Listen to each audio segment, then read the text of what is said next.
皆さんこんにちは。お絵描きバーチャル YouTuber のやきまえるです。今回は絵が上達しない人の特徴2選ということで、僕がねいろいろ見てきた中で、こういう人はねちょっと絵が上達しないよなーっていう人の中でも、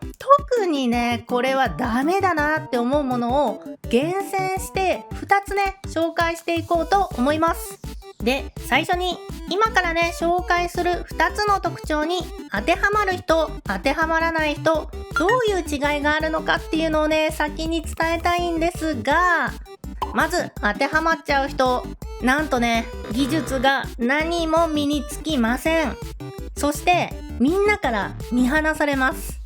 ぶっちゃけ相手にしてくれるのは金目当ての人くらいなんじゃないでしょうか。で、当てはまらない人、もうね技術がすごい勢いで身につきます。みんなが応援してくれるような上達しやすい環境が手に入ります。もうね自分の頑張りが何倍にもなってどんどん成長できます。もうこんなんだから絶対に絵が上達しない人の特徴に当てはまる人になってほしくないんですよ。なっちゃってたらね今すぐ改善してほしい。でも別に絵がね上手くならなくてもいいっていう人は改善する必要はないんだけど、絵がね上手くなりたいって思ってるならマジで気をつけてほしい2つを今回ね紹介するので、自分がね当てはまっちゃってないかチェックしてみてください。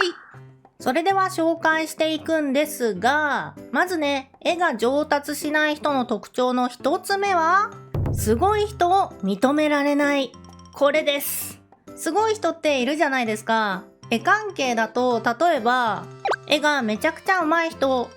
人気な絵の仕事をしている人、フォロワー数が多い人、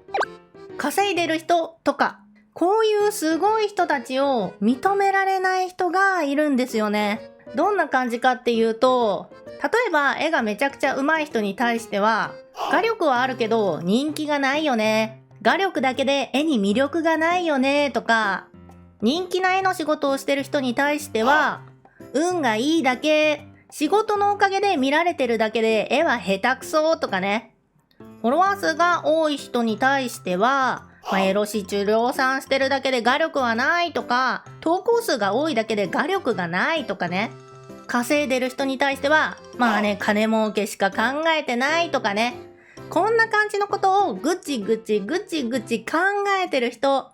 もうね絶対に絵は上達しません。すごい人は認めましょう。認めるとどう変わるかっていうと、さっきの内容ならこうなります。絵がめちゃくちゃ上手い人に対しては絵の技術がすごい。人気な絵の仕事をしてる人に対しては、例えばね運をつかみ取るだけの仕事数をこなしてる、外れるかもしれない仕事でも引き受けてるとか、フォロワー数が多い人に対してはいいシチュエーションを思いつける、たくさん絵を描く体力や時間作りがすごい。稼いでる人だって営業力がある、ビジネススキルが高い。こんな風に見えてくるんです。こうやって相手を認めると、相手のいいところがたくさん見えてくるんです。そうすると相手のいいところをいっぱい吸収できるんだよね。それが上達できるかできないかの大きな差になります。でももしね見つけたいいところが自分のポリシーに反することだったら、別にねやらなくても OK です。自分のポリシーまでねじ曲げる必要はないと思います。でもだからってね相手を否定するのは絶対に間違ってる。実際にそれがすごいっていうのは事実なんだから、とりあえずね認めた方がいいです。で、これなんでかっていうと、すごい人を否定して得られるものって何もないんだよね。もうね否定してる時間が本当に無駄。だって否定しても自分の画力は上がらないし、仕事やファンが増えるわけでもないよね。むしろその否定してる時間にもっと画力を伸ばせるはずなんだよ。なのに否定ばっかしてるって、それね上達したいっていう目標に反してる行動なんだよね。だから否定なんていう無駄な行為はやめて、いいところをたくさん見つけてどんどん吸収していくのがいいと思います。はい。で、次にね紹介する絵が上達しない人の特徴は、教えに対して荒探しばっかりしてるです。これどういう人かっていうと、絵ってね、教本とか、Twitter とか YouTube とかの講座とか、添削サービスとか専門学校の先生とか、いろいろね、絵を学べる場ってのがあると思うんですが、そこで、あらを探して否定ばっかりしている人、絶対に上達しません。これなんでかっていうと、実は、絵のね、講義や教えって、聞き方によっては、なんとね、全部あらだし、全部正解なんですよ。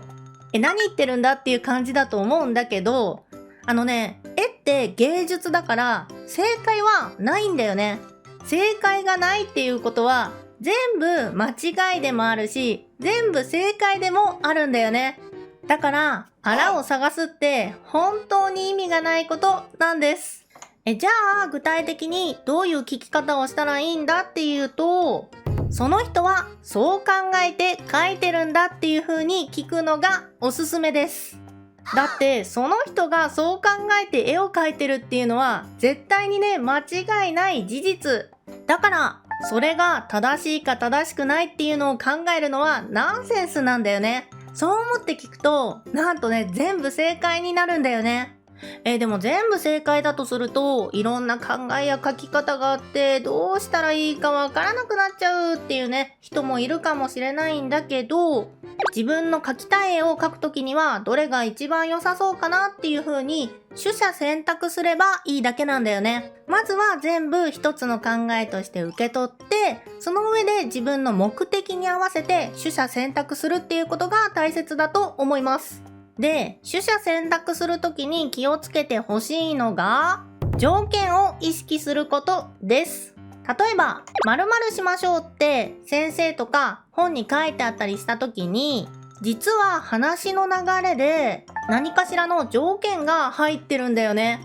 例えばこんな感じの条件です。自分みたいな絵を描く場合は、または〇〇風の絵柄にしたい場合は、初心者の場合は、または今の自分の場合は、仕事にしたい場合は、または楽しく描きたいだけの場合は、他にもね、もっといろんな条件ってあると思うんだけど、こういうね、条件によって言うことってどうしても変わってきちゃうんだよね。だから、それがどういう条件下での話なのかなっていうのを意識すると、正しい取捨選択ができるようになって上達しやすくなるのでおすすめです。でもこれ誤解しないでほしいのが、何でもかんでも意見を素直に聞こうって言ってるわけじゃないです。正直ね、自分よりうまくいっていない人の話はあんまりね、耳を貸さなくていいと思います。もしかしたら正しいこと言ってることもあるかもしれないんだけど、もしね、本当に正しいなら、そのことでその人結果が出てるはずじゃんって正直思うんだよね。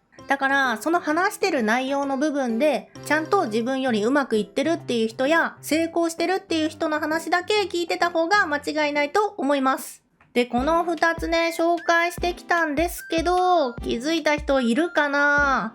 そう、実はこれ、